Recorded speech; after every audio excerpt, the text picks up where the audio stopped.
Good morning mga idol. Good morning po. Ayan.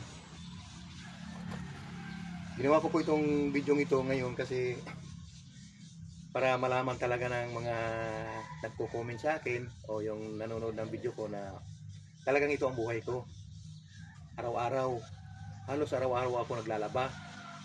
Kasi nga ayaw kong dumami yung mga labahin namin pagka inabot ng mga 2 araw, 3 araw. Marami na. Kaya ako sa isang araw, hindi lang nagpipilis ako nagpapalit ng t-shirt. Nagpapalit ng t-shirt kasi pawisin ako. At unang-una, doon pala sa hindi naniniwala na talagang mahirap ako. At saka yung mga nanghihingi ng tulong sa akin. Mga idol, ma'am, idol, gusto ko lang sabihin sa inyo, dito sa pagbablog ko, wala pa akong sahod. Nakita nyo yung followers ko ganyan kalaki, pero wala pa akong sahod. Nung before Christmas nga, binigyan ako ng Facebook na pag maabot ko yung pan, bibigyan nila ako ng bonus. Wala, hindi ko naman naabot Hindi nga, isa nahirapan rin akong mag-isip ng iko-content ko. Ito naman pong gawain ko araw-araw, hindi ko ito binidyo para gawin content. Ito talaga yung gawain ko araw-araw. Ito, maglaba, magpakain ng baboy, maglinis ng bahay. Ito talaga, hindi ko po ito ginawang video ito para i-content ko lang.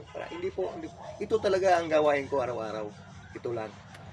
Kaya wala kaming mga trabaho mag-asawa. Wala kaming mga umaasa lang kami sa mga anak namin. Na kasi kami hindi nyo na itatanong, may 2 kaming anak na nagtatrabaho sa barko. Hindi naman po hindi pa gaanong kalakihan yung sweldo nila kasi mga bago pa lang ito sila, mga bata pa yung mga anak ko. Sa edad ko ngayon na sa ngayong Agosto, coming Agosto po, 68 na ako. Ayaw na ako pagtrabahuhin ng mga anak ko. Kaya nagsusumikap ako sa pagbablog. Sana kung pala rin magkaroon ng konting, hindi ko hininanais yung malaking sweldo.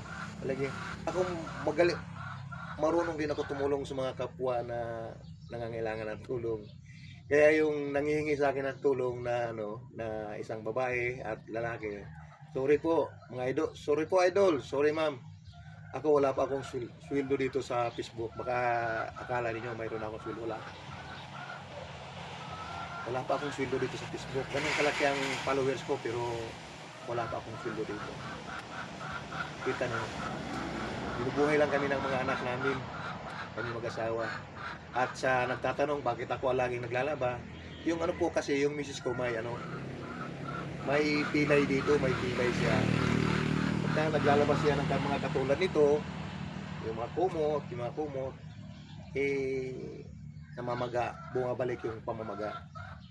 Tapos yung ginagamit namin sabon ngayon na powder, nasugat yung mga kamay niya, kaya ako muna naglalaba. Hindi naman sa lahat ng panahon ako naglalaba. Pag may time yung misis ko, naglalaba rin siya. Pero kalimitan, ako talaga naglalaba, lalo ngayon, inuubo na naman yung misis ko.